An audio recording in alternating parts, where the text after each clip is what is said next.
Armenia TV-ին և PM Publishing House-ը ներկայացնում են Նանե հեռուստահանդեսը։ Ծրագրի գործընկերն է Ջազվե սրճարանների ցանցը։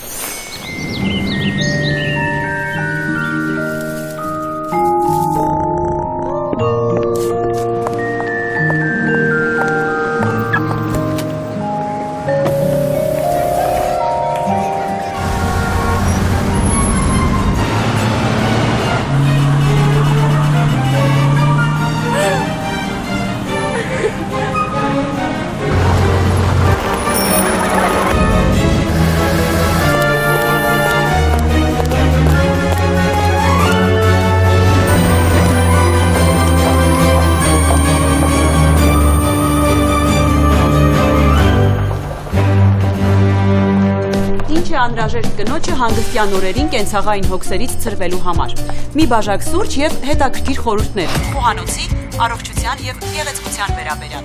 Այդ ամենը խոստանում ենք ապահովել մեր այսօրվա թողարկման մեջ։ Եթերում Նանեն է, ողջույն։ Դիտեք այսօր Նանեի եթերում։ Իսպանական ուտեստ խոզի փափկամսով եւ սոուսով։ Հետազոտման կանչ, որ դեպքերում է այն գործում։ Դեմքի քիմիական պիլինգ, մասնագետի խորհուրդներ։ Նարեկ Դուրյանը նորաբաց թատրոնի, կանանց և իր ոգեշնչման աղբյուրների մասին։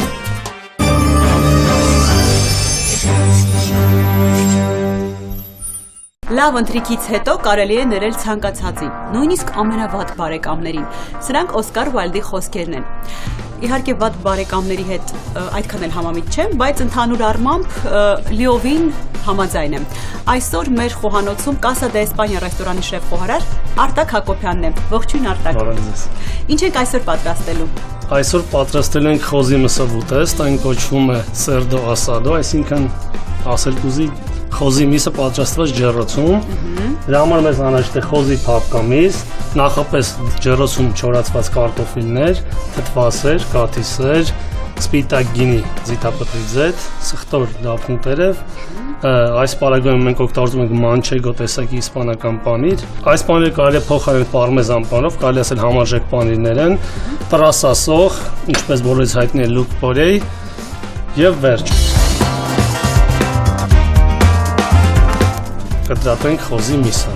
Ես տեսնում եմ, որ այս ուտեստը բավականին կալորիական է եւ այն կանայք, ովքեր հետևում են իրենց կազմվածքին, ուղղակի պետք է համտեսել կարծում եմ։ Ձեր հետ այդքան համակարծիք չեմ։ Ինչու՞։ Որովհետեւ այս ուտեստը, քանի որ պատրաստված է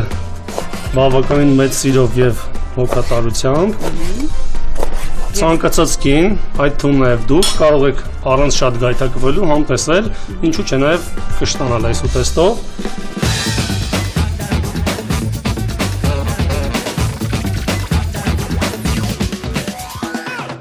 Նորից տեղափոխենք ափսեի մեջ։ Հոտը արդեն բուրում է շատ։ Այն բավականին յուրահատուկ համեստանում ջերմային մշակումից հետո։ Եվ վերջ, ինձ թվում է կարող ենք մեր վաղադրիչները տեղափոխել խոհանոց, ջերմային մշակումն ենթարկելու համար, որից հետո կհանդիպենք։ Ինչ ենք վերցնում մեզ հետ։ Բոլոր բաղադրիչները։ Բոլորը։ Այո։ Կարտոֆիլը։ Այո։ Սերուցքը։ Ինձ թվում է կվերադառնանք մնացածի հետևից։ Կարող ենք գնալ։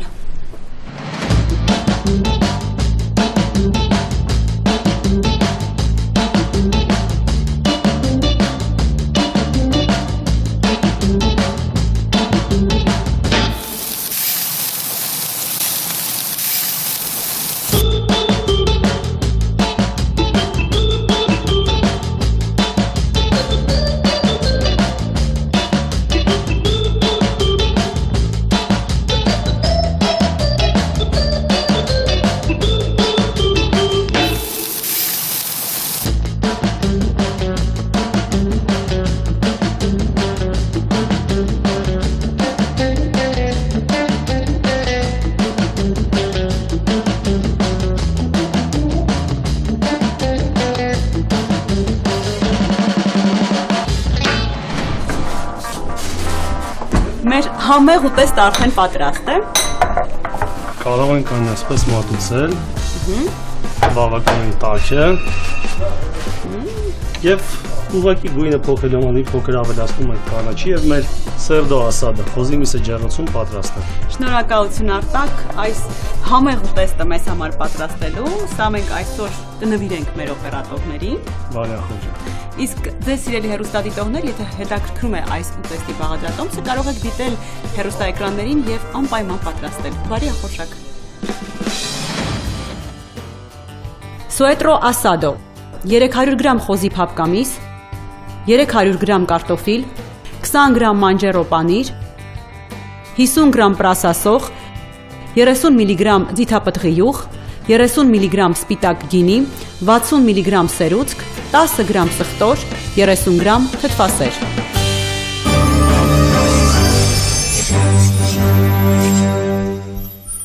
Առողջության պահպանման խնդիրը շատ դեպքերում գտնվում է մեր իսկ ձեռքերում, իսկ ծայրահեղ դեպքերում բժիշկների ձեռքերում։ Կան որոշակի առողջական խնդիրներ, որոնց դեպքում անհրաժեշտ է անհապաղ հետազոտություն, սակայն ինչ-ինչ պատճառներով անձը ի վիճակի չէ այցելել ախտորոշիչ կենտրոն։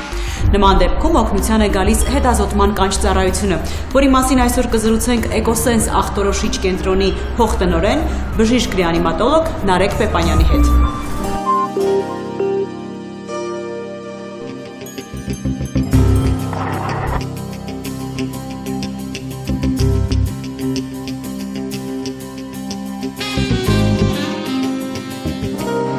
Ողջույն Նարեկ, մեր այսօրվա թեման հետազոտման կանչ ծառայությունն է։ Նարեկ,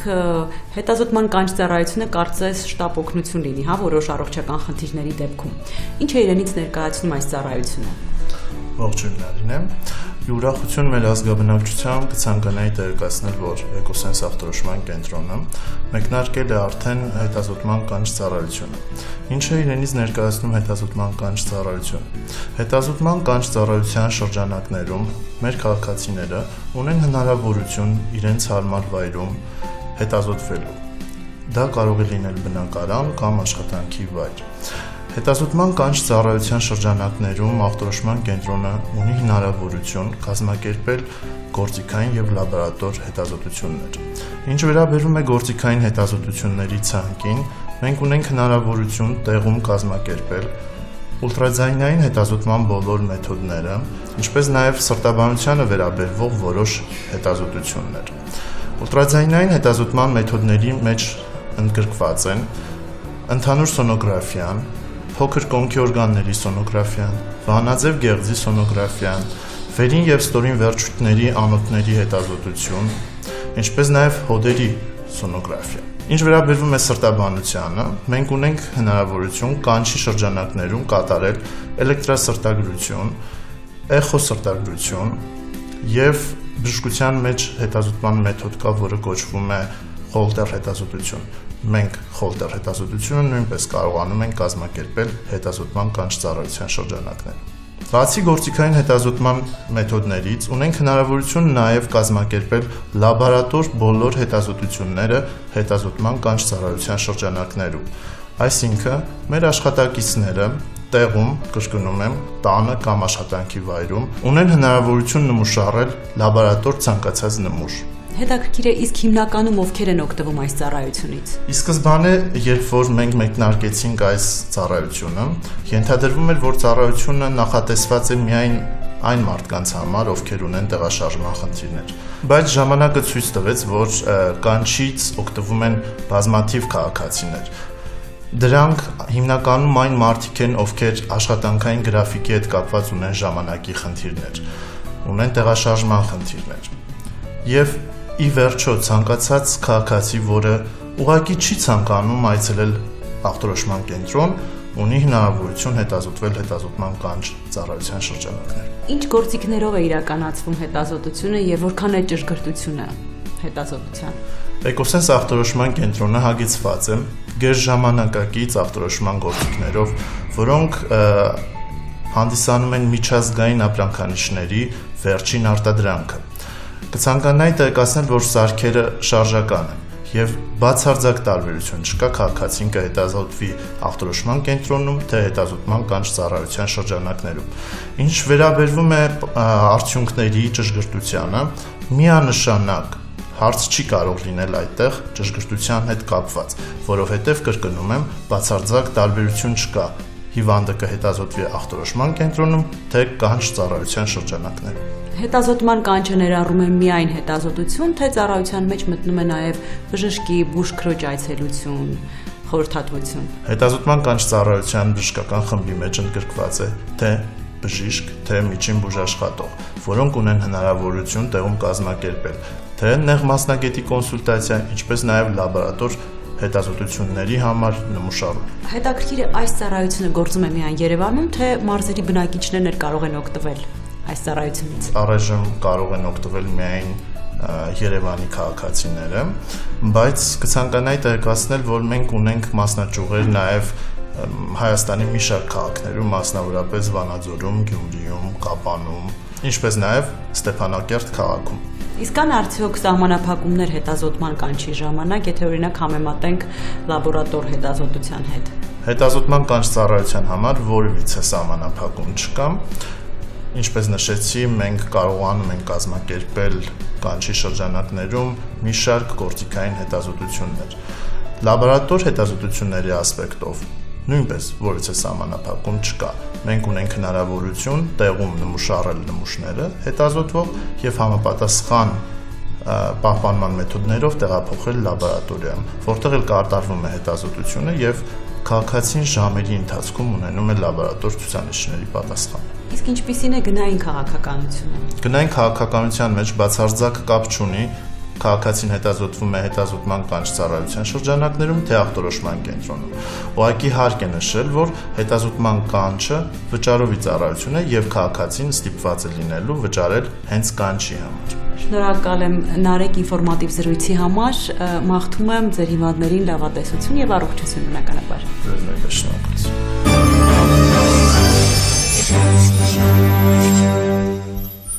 Կան հատուկ էսթետիկ պրոցեդուրաներ, որոնք խորհուրդ են տրվում իրականացնել տարվա ավելի սառը եղանակներին, մասնավորապես աշնանը։ Այդ պրոցեդուրաների շարքին է դասվում դեմքի պիլինգը։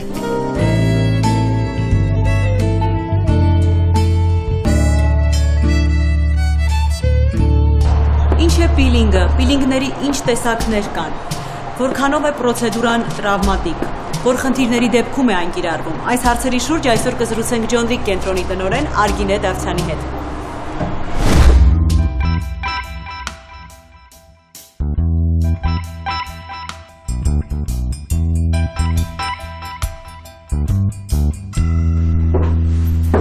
Բարև Արգինե, ես տեսնում եմ, որ պիլինգի պրոցեդուրային արդեն պատրաստ ենք։ Այո։ Կարող ենք սկսել արդեն զրուցել միմյանց հետ, որովհետև պիլինգի թեման կարծում եմ շատերին կհետաքրքրի։ Նախ ինչ է իրենից ներկայացնում պիլինգը, սկսենք ամենասկզբից։ Պիլինգը առհասարակ մենք ունենք էսթետիկական բժշկության մեջ մի շարք պիլինգներ, կախված թե ինչով է իրականացվում պիլինգ։ Պիլինգ, այսինքն հեռացնել մաշկի արտաքին շերտը։ Եթե դա իրականացվում է քիմիական թթուների միջոցով, ապա կոչվում է քիմիական պիլինգ։ Եթե դա իրականացվում է ռադիոալիքների միջոցով, որի մասին մենք արդեն խոսել ենք, ապա դա կարող է կոչվել ռադիոալիքային պիլինգ։ Եթե դա իրականացվում է մեխանիկական միկրոդերմաբրազիայի ալմազային գլխիկների միջոցով, կոչվում է մեխանիկական։ Եթե ուլտրաձայնային ճառագայթների միջոցով, ապա ուլտրաձայնային, այսինքն այն մեթոդը, որով ընտրվում է պիլինգը իրականացնելու համար, համապատասխան այդ անվանմամբ էլ կոչվում է։ Մենք այսօր կիրականացնենք քիմիական պիլինգ, որը իրականացվում է քիմիական թթուների միջոցով։ Իրականում այն թթուները, որոնք մենք ունենք բժշկության մեջ, դրանք քիմիայից բոլորիս համար պարզ, բոլորիս համար իմանալի թթուներն են, որոնք իրականացվում են այն բոլոր մրգաթթուները, գլիկոլաթթուն, սալիցիլաթթուն, 3 քլորացետատամինը,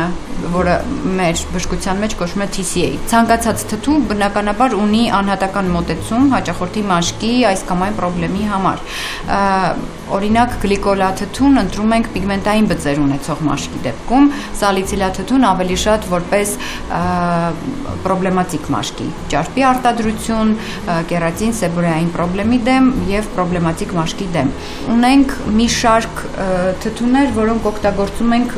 հակատարիքային որպես պայքար, այսինքն առաջացում է մաշկի ձգում։ Հաշվի առնելով անհատական ցուցումները մենք ընտրում ենք, թե որ թթվով պետք է աշխատել։ Քիմիական պիլինգները իրենցից ներկայացնում ունեն շատ երկու կարևոր ուրեմն փաստ, դա թթվի pH-ն է, որով պայմանավորված է թթվի ուժգնությունը եւ թթվի ուրեմն խտությունն է, կոնցենտրացիան, որով պայմանավորված է տվյալ լուծույթի մեջ թթվի քանակությունը։ Եվ ընտրելով համապատասխան pH-ը մենք կարողանում ենք հասկանալ որքանով խորը եւ որքանով էֆեկտիվ պրոցեդուրա կարող ենք ունենալ։ Եթե ունենք թեթև, ասենք, պիլինգային կուրս ենք ընտրում, զուտ աշնան, ձմռան, սեզոնի համար,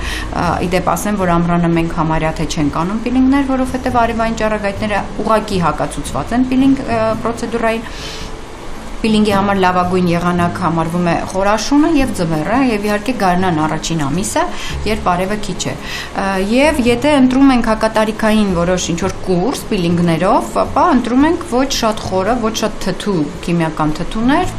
pH-ը ոչ շատ թթվային, որը մեզ կբերի թեթև թեփոտում մաշկի։ Իսկ եթե մենք ուզում ենք իրականացնել այսպես խորը, բավականին թթու pH-ով ուրեմն պիլինգ, այս դեպքում հաճախորդը իհարկե պետք է զգուշացվի, որ նա մի քանի օր պետք է մնա տանը, տնային պայմաններում, որովհետև դեմքը այսպես կեղևազերկվելու է մաշկը եւ դա ոչ այդքան հաճելի է հաճախորդին դրսում իր կենսակերպը շարունակելու համար։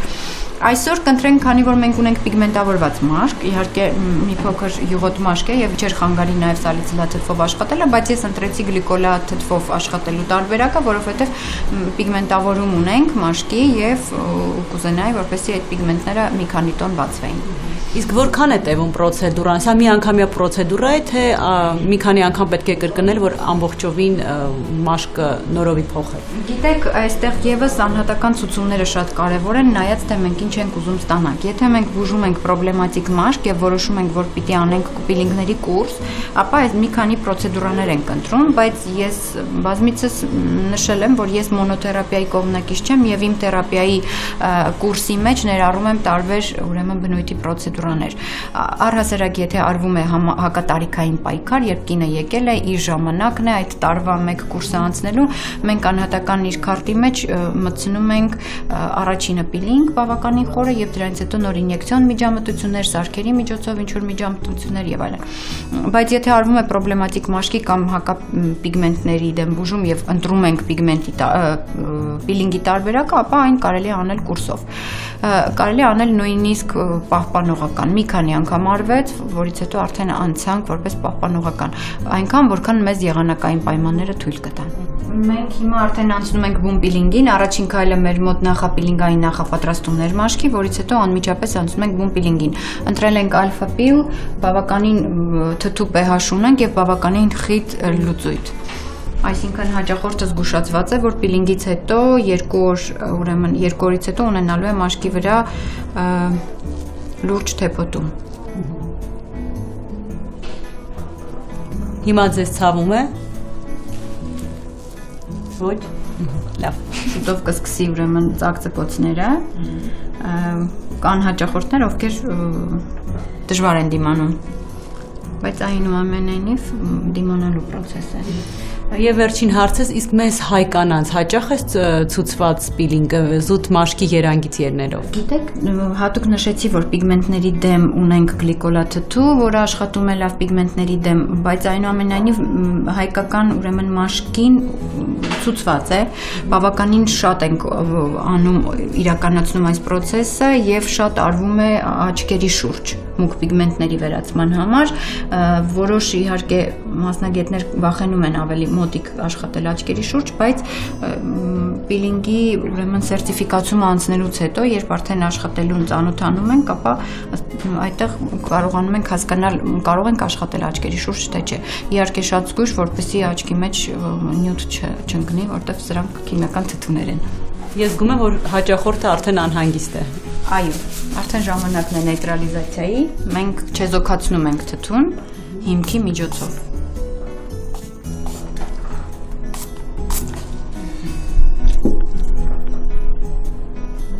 Մեկ րոպեից, 2 րոպեից արդեն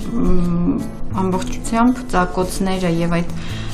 այրվածքի ուրեմն զգացողությունները կանցնեն։ Որից հետո դեմքը լվանում եք, թե ոչ։ Ոչ, որից հետո դեմքը չի լվացվում, ուղղակի քսվում է հատուկ պիլինգի համար նախատեսված սառեցնող դիմակ, եթե կա դրա անհրաժեշտությունը, եթե հաճախորդը նշում է մաշկի տաքություն, իսկ եթե չկա, ապա միանգամից արևապաշտպան քսուկով փակվում է, որպեսզի արևից պաշտպանվենք եւ հաճախորդը գնում է տուն։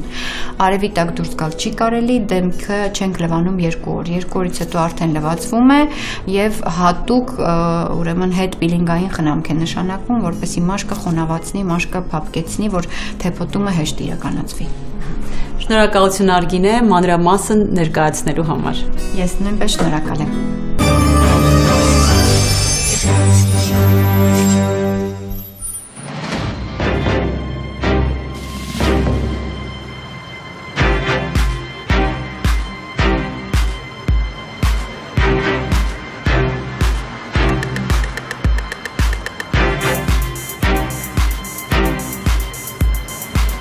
Բեմական անսպառ խարիզմա, յուրահատուկ էներգետիկա եւ տաղանդավոր գեներ։ Սրանք են ամբողջացնում մեր այսօրվա հյուրի բեմական եւ մարզկային կերպարը։ Միշտ պրպտող, ստեղծագործող եւ անդադար ինքն իր վրա աշխատող դերասան, ռեժիսոր եւ ի վերուստ օժտված արտիստ Նարեկ Դուրյանն է մեր հյուրը։ Ողջույն, Նարեկ Օհանիչ։ Հարգանքներս, շնորհակալություն, որ հրավիրեցիք։ Նարեկ Օհանիչ, ուզում եմ նախ շնորհավորել ձեզ թատրոնի բացման կապակցությամբ։ Շատ շնորհակալ եմ, որովհետև իսկապես սա այն պարագան է, որ իսկապես շատ ուրախ եմ, գիտեք մի հետաքրքիր բան ասեմ, ձեզ շատ զարմանալի մի բան, ուրեմն երբ արդեն առաջի փորձն էինք, դերասանուհի եք հաստատ կհասկանաք շատ լավ, այն առաջի փորձի ժամանակ, որ ասեցի լավ փորձ, առաջին անգամ այդ թատրոնում, ես նստեցի դալիճում, քանի անգամ եմ նստել դալիճում որպես ռեժիսոր, 100, 2, 3, չգիտեմ ինչ դալիճներում, երեխեքը երաժշտության տակ բարձրացան, լացեցի, լուրջ եմ ասում, ես չեմ ամաչում այդ արդյունքներից, աչքերս լցվեց, ինձ նայեցի, ասի 57 տարեկանից ես իմ թատրոնը ունեցա վերջապես, չգիտեմ, ես թատրոնը ինձ համար այն կոմ աշխարհ չկա։ Եվ թատրոնը վերնագրել եք շատ քմահաճանվամբ, հա, բոհեմ։ Այո։ Ինչու հենց բոհեմ։ Որովհետև չգիտեմ, այդ խոսքը ինձ համար բոհեմ, այդ խենթի կյանք, գիշերային կյանք, ասենք չգիտես թե գիշերային, թե ցերեկային, գիտեք բոհեմը անկազմակերպության հետ ոչ մի կապ չունի։ Բոհեմը կապ ունի հասարակությանը դեմ գնալու հետ, հասարակական օրենքներ, չգիտեմ ինչ եւ այլն, Դա համար ես միշտ իմջալոց Փարիզ, երբ ես ձեզ հրավիրում էի ներկայացումների քանի ինչքան եկաք գնացիք, նույնպես իմ միության անունը այնտեղ բոհեմ էր կոչվում։ Ես բոհեմ խոսքին շատ կապված եմ։ Թեկուզ ձեր թատրոնը արդեն շատ հարուստ է, հա, խաղացանկով, բայց այնուամենայնիվ պլանավորվում են արդյոք նոր բեմադրություններ, պիեսներ։ Իհարկե պլանավորվում են, նախ հիմա ես մեծ ցանկություն ունեմ եւ անելու եմ տոնածառ անպայման եւ տոնածառ ոչ թե Միկի Մաուսի եւ չգիտեմ այնտեղ գիտեք հիմա երեխաները խաղալիքներ ունեն, որ նայում եմ, իրանք քնում են, ես վախենում եմ։ Ես ուզում եմ, օրինակ ո՞նց կարա դինոզավր սիրել երեխա, ես չեմ դինոզավր, մեծ պատկերացրեք էլի խաղալիքները այսօրվա։ Չէ, ես ուզում եմ, որպես պետք է անեմ այդ տոնածառը անպայման մեր Թումանյանի հեքիաթների հերոսներով եւ այլն, ուզում եմ մի հատ բարի, այսպես մի հատ մի քիչ դաստիարակչական, բայց ոչ երեխաներին, որ կան որպես դպրոց եկած լինեն, այլ նոր տարին Նազարի մոտ, այսպես, որ Քաչ Նազարի տունն է, Ուստյանը բոլոր բաներին հրավիրել է իրանց մոտ, շունը, կատուն, ձախորդ պանոսը եւ այլն, Նազարը իհարկե չի ուզում ոչ փոխսասի, ոչ էլ հավեսուն այդ ամեն ինչը, չարկախարդ եւ այլն, այսպես, անպայման, որովհետեւ սա կարող է հետո դառնալ մանկական ներկայացում նույնպես, եւ իհարկե Իշ ներկայացումներ էլ իմջալոց պետք է ասեմ, որ հիմա ես կարող եմ ինձ թույլ տալ ներկայացումներ անել, որոնք գուցե եւ ֆինանսապես շատ դրամ չբերեն, քանզի ես արդեն իմ ծախսերը ես ոչ թե վարձում եմ, հա, վարձով եմ վերցնում սրա ամեն անգամ, այլ ես տարվա վրա եմ վարձը տալիս, ես կարող եմ ինձ թույլ տալ 4-5 հատ ներկայացում կասվի, ինչպես ասվում է, բայց 2-3 հատ էլ ոչ կասվի, քանի որ ուզում եմ։ Երբ դու քո թատրոնությունից դա շատ դժվար է ոչ կասվի ներկայացում անել, շատ, որովհետև կոմերցիոն թատրոններում գիտեք, ամեն ինչը մեր վրա է, մեխից սկսած մինչև չգիտեմ ինչ, եւ այդ ամբողջ ծախսը անել եւ դալիճում մարդ չունենալ, դա շատ ծանր է։ Պետական թատրոնները կարող են, եւ դա իրանց միսիան է։ Դա իրանց միսիան է ներկայացումներ անել, որոնք գուցե կասվի չեն, բայց պետք են։ Որովհետև նրանք վախենալու կորցնելու բան չունեն, պետությունը սպոնսոր է։ Մենք չենք կարող։ Այս բարակայում ես կարող եմ, շատ եմ ուզում Սիրանո դե Բերժերակը, դա իմ ամենասիրած կերպարն է, տեսնենք։ Ես զարմանալի բան է, Սիրանո դե Բերժերակը երևի մի 10 անգամ կարդացել եմ տարբեր տարիքներում, տարբեր տարիքում անընդհատ նոր բան եմ գտնում մեջ։ Նարեկ Կոհանիչ, դուք շատ երկար եւ մանրակրկիտ աշխատում եք ձեր յուրաքանչյուր ներկայացումների եւ պիեսների վրա, փորձելով դրանք ադապտացնել, հասանելի դարձնել յուրաքանչյուր հանդիսատեսի համար, լինի դա մեր թե ամերիկահայ կամ ֆրանսիահայ։ Բնականաբար ուսումնասիրել եք, տարբեր հանդիսատեսի տեսակները։ Ինչ տարբերություն կա հայ հանդիսատեսի եւ արտերկրում ապրող հանդիսատեսի միջեւ։ Գիտեք, անկեղծ ես չեմ գտնում, որ շատ մեծ տարբերություն կա։ Տարբերությունը հետևյալն է, որ այնտեղ ապրող հանդիսատեսը այնուամենայնիվ չէ, բայց որ ասում ենք արտ երկիր, գիտեք ինչ կա, Լոս Անջելեսի հանդիսատեսը ուրիշ է, Փարիզի հանդիսատեսը ուրիշ է, ես Լոս Անջելեսում շատ լավ ընկերներ ունեմ եւ ցավակցում եմ, որ այնտեղ են ապրում։ Այնուամենայնիվ նույն Լոս Անջելեսի իմ ընկերները, որոնք մակարդակով տղաներ են եւ այլն, չափանիշները այնտեղի այնուամենայնիվ այնտեղի թատրոնների չափանիշներով է շարժվում, հասկանում եք։ Այստեղ մի քիչ, քանի որ մեր գլխում, այստեղ մենք գիտենք, որ դժվար է միկրոֆոններ գտնել, այսպես դժվար է, չգիտեմ ինչա, մենք ինչպես ենք ներում, որ բոլոր երգիչները պլյուսով են երգում։ Մեզ չի նեղում դա։ Իսկ երբ այստեղից գնում են այնտեղ պլյուսով են երգում, դուրս են գալիս, մենք ասում են, ասքան տրամ տվինք, միկրոֆոնն ալ պարավ, ծևեր գտապեր, երգեր կոնե, երգեր, հասկանում եք, իրենք այս բանն է, որ այստեղ մենք ասում ենք, լավ, հիմա որ դից միկրոֆոն մինչև այդ միքսինգը անեն, բան անեն, երգեց էլի լավ։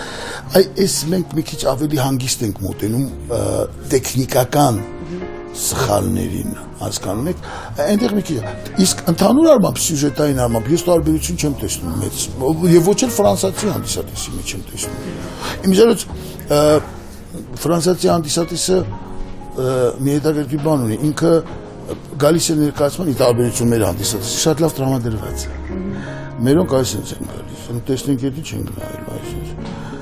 Բայց ֆրանսիացի հանդիսատեսը շատ շուտ է հասկանում, որ եթե լավ չի ու չի ներում, մերոնք ներում են։ Մի երկու անգամ էլ կգան կնայեն։ Դուք դասավանդում եք Երևանի թատրոնի եւ կինոյի պետական ինստիտուտում, ղեկավարում եք կուրս։ Որն է ձեր գերխնդիրը որպես կուրսի ղեկավար եւ ինչ եք փորձում սերմանել ձեր երեխաների մեջ։ Ինչ եք ուզում տեսնել նրանցից։ Չմեռնեմ ամեն մեկը հաջող։ Ուրիշ բան չեմ ուզում։ Ես միշտ Մազին, իմ ընկերոջը ես միշտ ասել եմ դա Մազմանյանին, ասում եմ Մազեն ինձ եմ քեզ նախանձում, հենց քանի հատ ուսանող ունես, որ հաջողել են։ Դուք եք չէ՞ ասում։ Տեսնում եք։ Անից եմ քեզ Արտուրին Գրիգորյան, այնպես եմ նախանձում, որ այնպես եմ ուզում իմ ձերքի տակ մեծացած երեխեքին տեսնեմ հաջողած։ Լուրջ եմ ասում, ուրիշ բան չեմ ուզում։ Դրա համար հիմա օրինակ իմ ներկայացումներում շատերը իմ ուսանողներից արդեն խաղում են, շատեր կարող եմ ասեմ կուրսի 80%-ը 20%-ն է որ զբաղված չի, 80%-ը այսինքն կուրս որ ասում են 10 հոգի են։ Ես ինձ մազը որ ինձ ասեց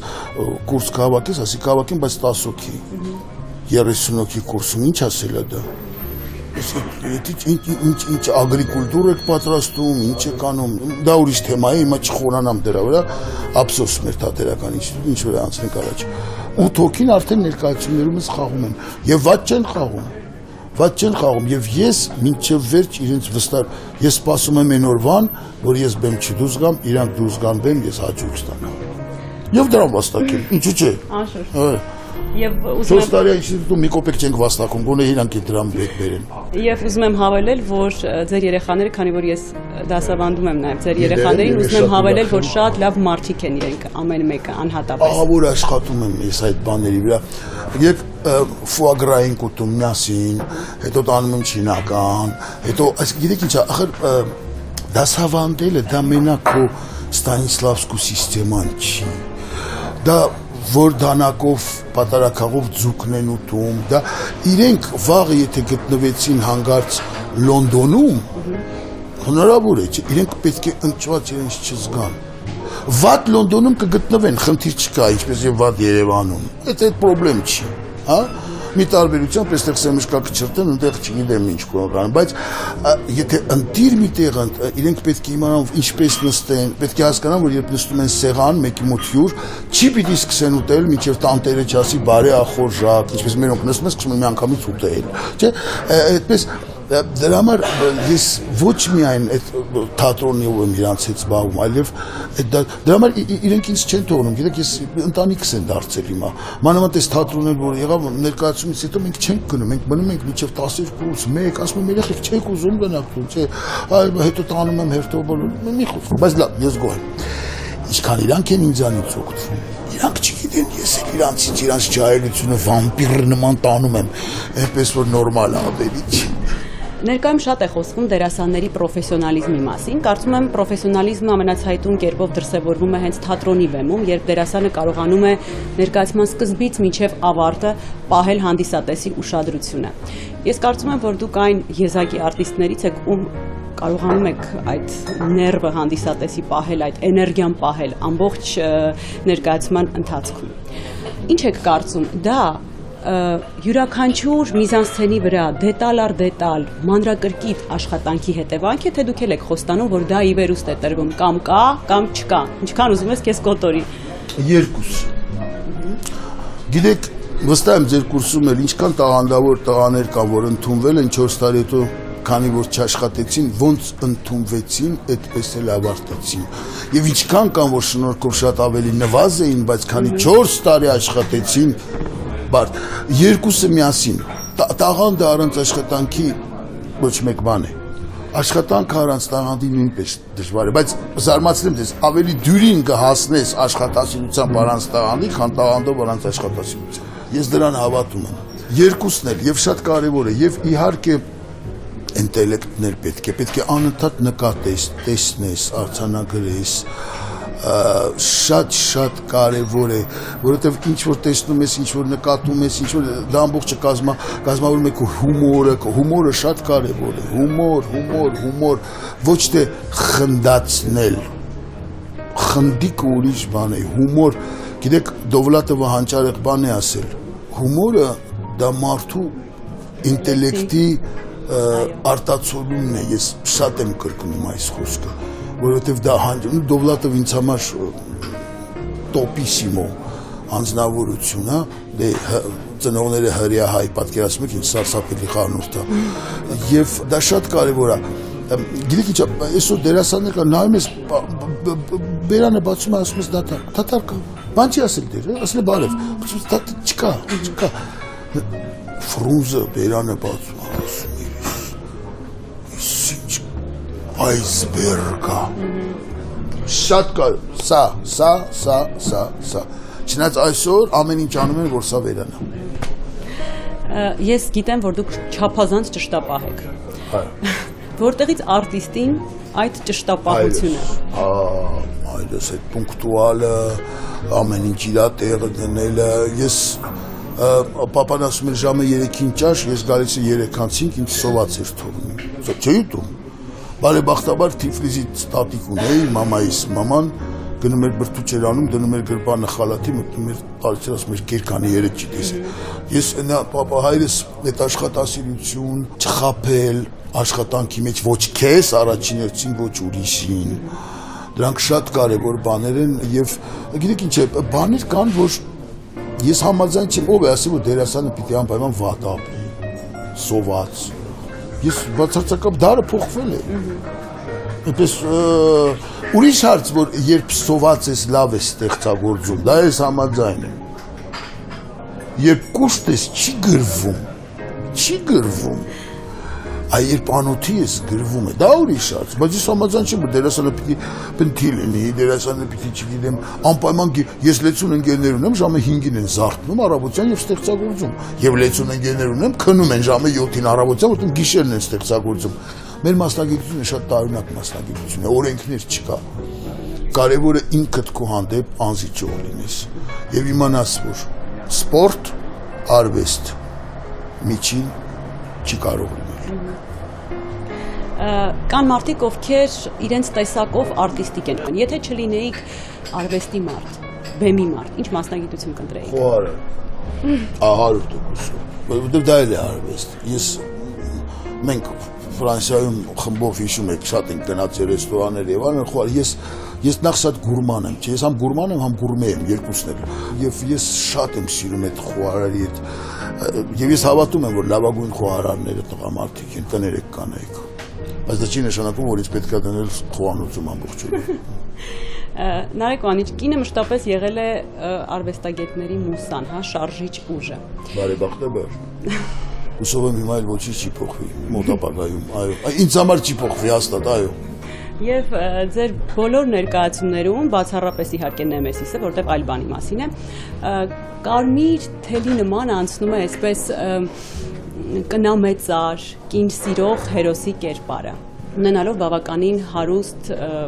այսպես ասած, էմոցիոնալ բազա։ Եվ արդեն իմաստուն տարիքում եք։ Կարող եք ասել, որ կինը ձեզ համար արդեն լիովին բացահայտված է։ Աստված ես կկործնեմ իմ հետաքրքրությունը, չէ, կինը զարմանալի էակ է։ Գիտեք, այնուամենայնիվ դա կյանքի սկիզբն է եւ կյանքի վերջը։ Դա կյանք տվողն է եւ սպանողը, դա խելք տվողն է եւ հիմարացնողը, դա բարձրացնողն է եւ գցողը, դա ամբողջ գրականության պատճառը, ամբողջ, ես չգիտեմ, պատերազմների պատճառը, խաղաղության, հեղափոխությունների պատճառը, դարեդար, դա վերջապես պատճառը, ինչի է պտտվում այս մոլորակը, չէ, ես ոչ, երբեք, կինը այն կողմ ոչ մի բան գոյություն չունի։ Իսկ որ տեսակի կինը, որ մոդուլը կնոջ կարող է ձեզ հետաքրքրել որպես պերսոնաժ։ Գիտեք, որ այսպես ասեմ, թե տանտիկին է, բայց եւ բացարձակապես տանտիկին չի։ Ես չեմ սիրում, որ ամբողջ օրը լվանում են, բան են անում, տունը գամ ճաշ չպատրատ, բամ, բայց պետք ունեմ դրան, որտեղ ուզում եմ, որ տունս կին է խմի։ Ես չեմ սիրում, որ միայն սենց բաց, ազատ, բայց դա էլ է հաճելի։ Այստեղ է, որ եւ կան կանայք, որոնք կարողանում են շատ լավ համատեղել այդ երկուսը, ինչպես եւ տղամարդը, գիտեք,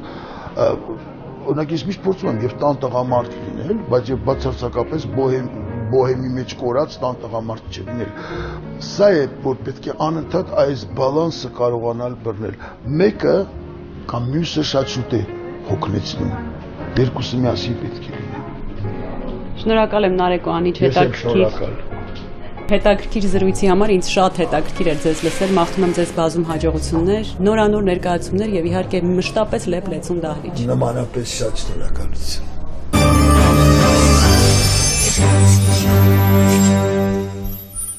Ինչպես պնդում են հոգեբանները, անլուծելի իրադրություններ չկան։ Ելք կարելի է գտնել ցանկացած իրավիճակում։ Անհրաժեշտ է գործի դնել մեր հնարամտությունը։ Կհանդիպենք հաջորդ շաբաթ, առայժմ։